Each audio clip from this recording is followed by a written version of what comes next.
為什麼你的視頻看上去很普通？其實很多時候不是相機不行，也不是鏡頭不夠貴，而是光太平了。東西拍清楚了，但畫面沒有重點，沒有邊緣，也沒有層次。Hello everyone, welcome back to the BRBD channel.Hello，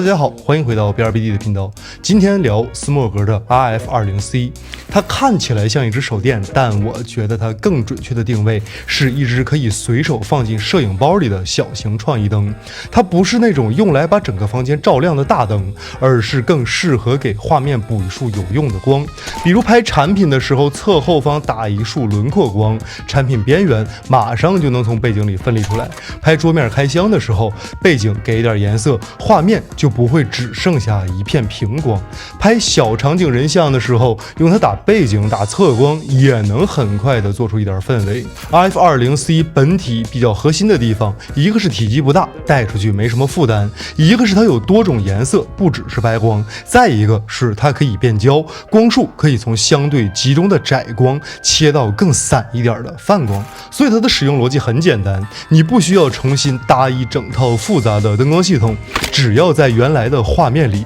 加一束輪廓光、背景光或者局部氛圍光，畫面馬上就會比純平光更有設計感。而且 RF20C 還可以配合圖案墊片使用。簡單說，這些圖案墊片就像給光加了一層形狀。普通補光燈打出來的光通常是一片亮，但 RF20C 配合圖案墊片以後，可以在背景上打出一些紋理，比如窗影、線條、樹影感、幾何圖案，甚至有一些更有裝飾性的光斑。這個東西在拍產品的時候特別實用。原來一個很普通的桌面背景可能就是一面白牆或者一塊桌布，但你在後面加一點窗影或者線條，整個空间關係馬上就出來了，畫面也不會那麼空。如果你還想讓這束光更像真正的布光，可以再搭配 SPL 成像聚光筒。這個配件的作用不是讓 RF20C 變成另一盞燈，而是讓它的光型更乾淨，投影更清楚，也能用擋光板去切光。比如你想讓窗影更銳一點，線條更明確一點，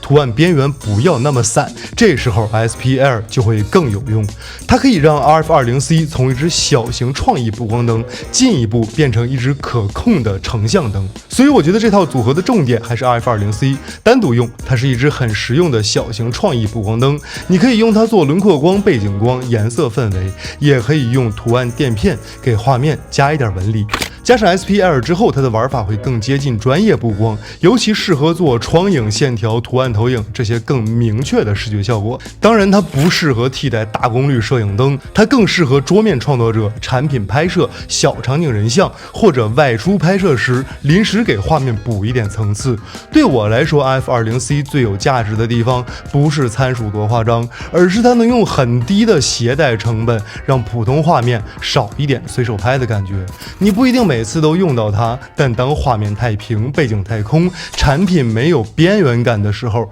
它確實能很快補上一點東西。OK， 以上就是本期視頻的全部內容。依舊，如果你有什麼不懂、不會或者更有意思的玩法，歡迎評論區留言，我們下期見。